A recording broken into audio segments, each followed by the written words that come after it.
दोस्तों आज मैं एक्सप्लेनेशन करने वाला हूँ उदयपुर फाइल्स को। यह सिर्फ एक मूवी नहीं बल्कि एक रियल स्टोरी है। यह स्टोरी ने 18 जून 2022 को उदयपुर सहित पूरे भारत को हिला दिया था कि किस तरह से एक साधारण सी दर्जी और उसके मासूम फैमिली को साजिश में फंसाया जिसमें आतंक का पूरा नेटवर्क छुपा था। तो चलिए हम शुरू करते हैं आज के धमाकेदार वीडियो। तो दोस्तों वीडियो शुरू करने से पहले मैं आपसे रिक्वेस्ट करता हूँ कि चैनल को सब्सक्राइब करके हमारे वीडियो को लाइक जरूर कीजिए। तो मूवी की शुरुआत होती है शहर की सबसे बड़ा शोभा यात्रा से। इस यात्रा में बहुत सारे श्रद्धालु शामिल होते हैं कि तभी हम देखते हैं कि उस इलाके की इकबाल जो इस शोभा यात्रा के बीच में हड्डी फेंक देता है, जिसे देखकर सभी लोग बहुत ही गुस्सा हो जाते हैं और सभी लोगों ने इकबाल को पकड़ के उसे पुलिस के हवाले कर दिया। वहीं पुलिस वाले भी यहाँ पर इकबाल और उसके साथियों को बहुत ही बुरी तरीके से पीटा क्योंकि उन्होंने काम ही ऐसा किया था। वहीं धीरे धीरे ये केस हाई प्रोफाइल बनते जा रहा था। इसीलिए आईबी का एक ऑफिसर आता है जिसका नाम होता है ईश्वर सिंह। ईश्वर सिंह को यहाँ पर मालूम चलता है कि इकबाल और उसके साथी सारे मोहम्मद हुसैन के लोग हैं। तब यहाँ पर ईश्वर सिंह समझ जाता है कि वो शख्स खुद ही एक दंगाई है। इसके बावजूद भी ईश्वर सिंह ने उन लोगों को छोड़ दिया क्योंकि ये जो नेटवर्क है वो इकबाल तक सीमित नहीं था। दरअसल इन लोगों का ब्रेन वॉश किया गया था और मोहम्मद हुसैन का लिंक पाकिस्तान के बहुत बड़े लोग के साथ था। तो हम पाकिस्तान के अजहर नाम के शख्स को देखते हैं। उसे जब भारत में ये सारी चीजों को मालूम चलता है कि किस तरह से मोहम्मद हुसैन के लोगों को पीटा गया और उन्हें जेल में बंद किया गया, तो यहाँ पर वो चाहता है कि इंडिया में भी अब आतंक फैलाए ताकि इंडिया के लोग अब डर डर के रहे। तो वहीं यहाँ पर हमें नेक्स्ट सीन में कोर्ट का सीन दिखाया जाता है जहाँ पर दो वकील आपस में बहस कर रहे थे और यह बहस होता है मंदिर और मस्जिद का। वहाँ पर हिंदू मंदिर के पक्ष में यहाँ पर रामचरण अपनी बात रखता है और वही मुस्लिम के मस्जिद तरफ से मकबूल अपनी बात रखता है। वहाँ पर रामचरण सभी के सामने बताता है कि जिस तरह से काशी विश्वनाथ मंदिर के अंदर संस्कृत का श्लोक लिखे गए हैं, स्वास्तिक का सिंबल बनाया गया है और ओम भी लिखा हुआ है, उसी तरह से ये सारी चीजें ज्ञानवापी मस्जिद के अंदर भी मौजूद है और वहाँ पर तो संस्कृत के श्लोक भी लिखा गया है और स्वास्तिक भी बना हुआ है और तो और वहाँ पर ओम भी बना हुआ है और यह ज्ञानवापी मस्जिद सदियों पुरानी है। तो मुगलों को इन सब में कब से इंटरेस्ट होने लगा और हाल ही के रिसर्च से यह भी मालूम चला है कि मस्जिद के अंदर शिवलिंग भी पाया गया है, जिससे यह साबित होता है कि दरअसल में वो मस्जिद नहीं बल्कि मंदिर है। अब यह सब सुनकर जज साहब फैसला सुनाता है कि वो एक समिति का गठन कर रहे हैं जो समिति के लोग मस्जिद के अंदर सारी चीजों को चेक करेगी और उसी के बाद हम फैसला सुना पाएंगे। वहीं ये सारी चीजें जो कोर्ट में हो रही होती है वो मीडिया तक पहुंच चुकी थी और अब सारे मीडिया में डिबेट भी छिड़ चुके थे। हर मीडिया चैनल पर सिर्फ और सिर्फ मंदिर और मस्जिद के बारे में ही बातें हो रहा था। वहीं दूसरी तरफ हम देखते हैं कि आईबी ऑफिसर सिंह जी पाकिस्तान में बने उस नेटवर्क को खत्म करना चाहते हैं जो कि इंडिया के खिलाफ इंडिया में ही चल रहे थे। साथ ही हमें एक और बात मालूम चलता है कि ईश्वर सिंह का एक खुफिया एजेंट जिसका नाम सलीम होता है वो अजहर की गैंग में शामिल है। वहाँ पर अजहर जो भी प्लानिंग करता वो सारी चीजें ईश्वर सिंह को मालूम चल जाती। वहीं ये बात अजहर भी नोटिस करता है कि आखिर जो भी वो प्लान बनाता है तो ये बात इंडिया तक कैसे पहुंच जाते। वहीं इधर कोर्ट की जो रिसर्चर टीम बनाई गई थी वो सीधा मस्जिद में आती है और वहां जाकर वो सारी चीजों को चेक करने लगते हैं। वहां पहुंचने के बाद उन्हें सचमुच में ही मस्जिद के अंदर स्वास्तिक और संस्कृत के श्लोक दिखाई पड़ता है और उन्हें यहाँ पर एक शिवलिंग भी मिलता है। वहीं ये सारी चीजें देखने के बाद वो सभी लोग हैरान थे, लेकिन मस्जिद के लोग इन सभी चीजों को मानने से इनकार कर रहे थे। तब यहाँ पर हमें पूरी सच्चाई को बताया जाता है। दरअसल काशी विश्वनाथ मंदिर जो है वो बहुत ही पुराना मंदिर है।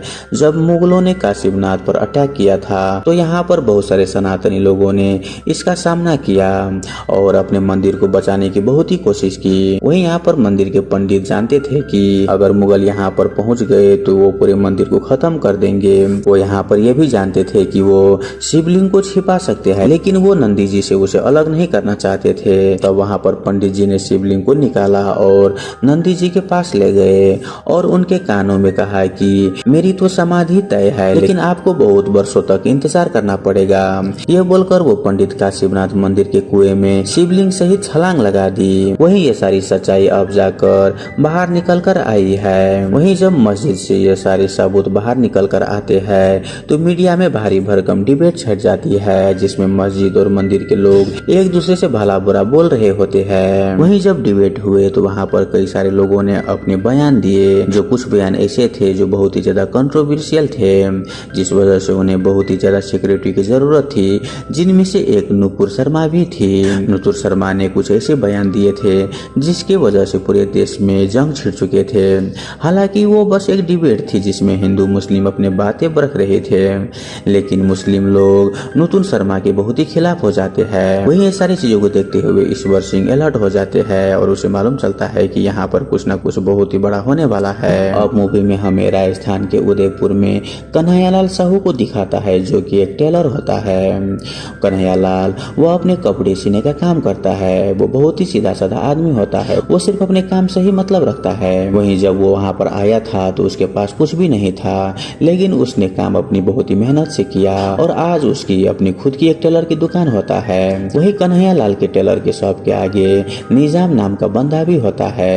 दरअसल उसका भी एक टेलर शॉप होता है और निजाम को जब भी किसी की जरूरत पड़ती तो वो कन्हैयालाल के पास आ जाता है। वहीं कन्हैयालाल ने आज तक उसे किसी भी काम के लिए मना नहीं किया, क्योंकि कन्हैयालाल उसे अपने बेटे की तरह मानता है। दरअसल जो शॉप में निजाम आज काम कर रहा है वो शॉप पहले उसका अब्बू चलाया करता था और निजाम के अब्बू और कन्हैयालाल की बहुत ही अच्छी दोस्ती थी, तो इसीलिए निजाम को जो भी जरूरत पड़ती तो कन्हैयालाल उसे पूरी कर देता। लेकिन निजाम वो अपने अब्बू की तरह बिल्कुल भी नहीं होता, उसके इरादे बहुत ही खतरनाक होता है। दरअसल निजाम गलत संगति में पड़ चुका होता है। यहाँ पर निजाम कन्हैयालाल के सामने तो वो ठीक ढंग से बात करता, लेकिन वो उनके पीछे वो उन्हें बहुत ही गालियां देता है और उसे काफिर भी बुला रहा होता है। वहीं बात करें कन्हैयालाल की फैमिली की तो कन्हैयालाल के घर में उसकी बेबी और उसका 2 बेटा होता है। दोनों बेटे ही वहाँ पर पढ़ाई कर रहा होता है। वहीं यहाँ पर कन्हैयालाल अपनी फैमिली को उसी शॉप से चला रहा होता है। यहाँ पर कन्हैयालाल उतना ज्यादा पढ़ा लिखा नहीं होता, लेकिन फिर भी वो अपने बेटे को हमेशा सही रास्ते पे चलना सिखाता है। अब एक दिन हम देखते हैं कि जब कन्हैयालाल अपना काम कर रहा था तभी अचानक से निजाम के शॉप पर कुछ लोग आ जाते हैं और वो निजाम को धमकाने लगता है। यह देख कन्हैयालाल उसके पास जाता है और उसे मालूम चलता है कि निजाम ने उन लोगों से 5000 उधार लिए थे, लेकिन अब निजाम उसके पैसे लौटा नहीं पा रहा है, इसीलिए वो लोग निजाम पर भड़क रहा था। यह देखकर कन्हैयालाल ने उसकी मदद करते हुए उन लोगों को उसका 5000 दे दिया और वो निजाम से ये बोला कि बेटा तुम्हें ये पैसा मुझे लौटाने की कोई जरूरत नहीं है, जब तुम्हारे पास पैसा होगा तभी तुम लौटाना।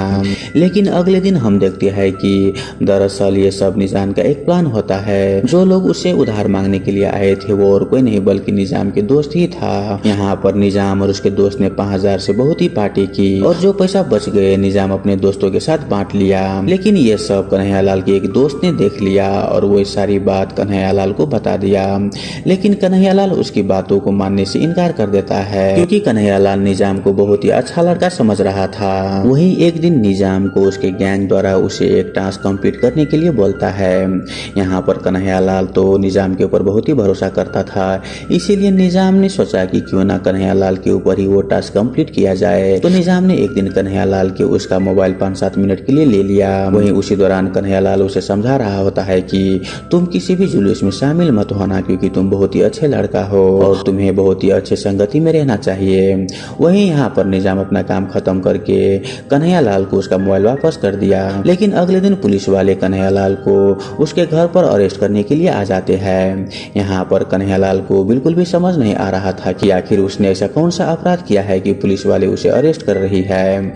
यहाँ पर पुलिस स्टेशन जाने के बाद भी कन्हैयालाल पुलिस वाले से यही पूछ रहा होता है कि आखिर मैंने क्या किया है। तो यहाँ पर पुलिस वाले उसे बताता है कि तूने अपने मोबाइल से फेसबुक पर एक बहुत ही गंदा पोस्ट किया है, जिस वजह से तुझे यहाँ पर अरेस्ट करके लाया गया है। लेकिन यहाँ पर कन्हैयालाल बताता है कि उसे तो मोबाइल चलाना ही नहीं आता और हम जानते हैं कि हाल ही में नुपुर शर्मा ने मीडिया में जो बयान दिया था उसी बयान को यहाँ पर कन्हैयालाल ने अपनी फेसबुक पोस्ट के जरिए अपना समर्थन दिया था और इसी वजह से पुलिस उसे अरेस्ट करके लाया था।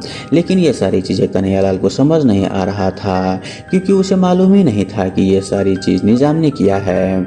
और तभी वहाँ पर एक मौलवी आता है और वो कन्हैयालाल और उसके फैमिली सहित बंद करने के लिए पुलिस वाले को बोलता है। वहीं पुलिस वाले भी उसकी सारी बात मान रहा था, लेकिन तभी वहाँ पर उस शहर का बहुत ही बड़ा नेता लॉयर के साथ आता है और वो बोलता है कि इन लोगों ने इतना बड़ा अपराध भी नहीं किया है जिसके कारण तुम लोग इसे जेल में डाल दोगे। और यहाँ पर लॉयर के थ्रू कन्हैयालाल और उसके फैमिली को जेल से रिहा कर देता है। लेकिन उसके बाद से कन्हैयालाल की लाइफ पूरी तरीके से पलट जाता है, क्योंकि उसे कोई ढंग से बात भी नहीं कर रहा था और तो लोग भी उसे धमका रहे थे, जिस वजह से यहाँ पर कन्हैयालाल अपनी टेलर शॉप पर भी नहीं जा पा रहा था।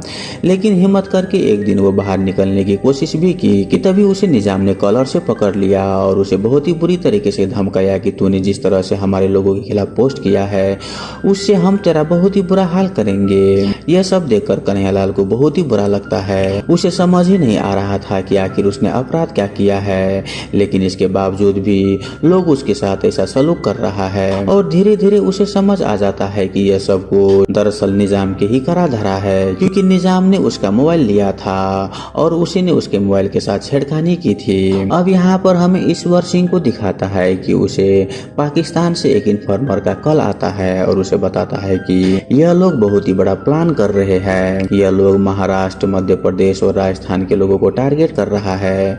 वो लोग उस शहर में एक ऐसी शख्सियत को मारने वाले हैं जिससे कि वो उस शहर में दंगे फैला सके। वहीं ये खबर मिलने के बाद ईश्वर सिंह अलर्ट हो जाता है। वहीं उधर अजहर बहुत ही बड़ा प्लानिंग कर रहा था और वो इंडिया में उसके जितने भी लोग एक्टिव थे उन लोगों को उसने अपना पूरा प्लान बता दिया था, जिनमें निजाम भी अजहर के साथ मिला हुआ होता है। यहाँ पर अजहर ने निजाम को एक काम देता है कि वो कन्हैयालाल को मार दे और इस वजह से निजाम कन्हैयालाल के पीछे पीछे घूम रहा होता है। उसे एक मौका चाहिए था कन्हैयालाल को मारने का, लेकिन यह बात कन्हैयालाल को मालूम चल जाता है और वो पुलिस स्टेशन जाकर अपने लिए प्रोटेक्शन मांगता है, ये बोलकर कि कुछ लोग उसका पीछा कर रहा है और उसे मारने की कोशिश भी कर रहा है। लेकिन पुलिस की तरफ से कन्हैयालाल को कोई भी प्रोटेक्शन नहीं मिलता।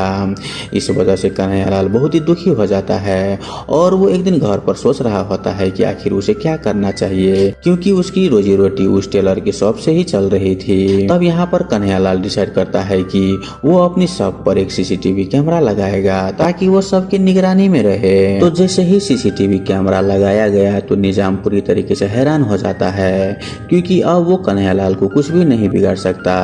वो इसके बारे में अजहर से बात करता है। तब अजहर कहता है कि अगर तुम ये काम नहीं कर सकते तो हमें फिरदौस को वहां पर पहुंचाना होगा, और हम जानते हैं कि फिरदौस एक ऐसा आदमी है जो लोगों को बहुत ही बेरहमी से मारता है। अब एक दिन हम देखते हैं कि ईश्वर सिंह जब अपने इन्फॉर्मर से बात कर रहे थे तभी अजहर को उस इन्फॉर्मर के बारे में मालूम चल जाता है और वो उसे बहुत ही बेरहमी से मार डालता है। अब यहाँ पर हमें 8 जून 2022 का सीन दिखाया जाता है।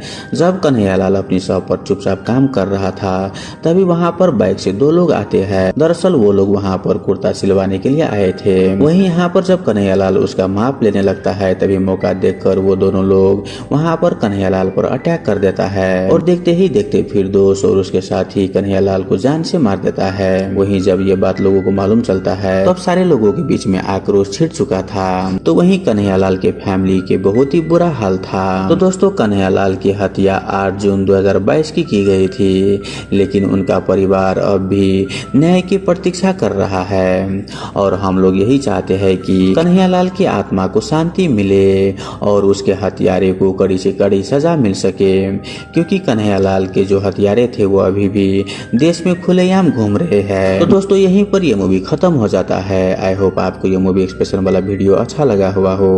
अगर आपको वीडियो अच्छा लगे तो वीडियो को लाइक करके हमारे यूट्यूब चैनल को सब्सक्राइब जरूर कर लीजिए। धन्यवाद।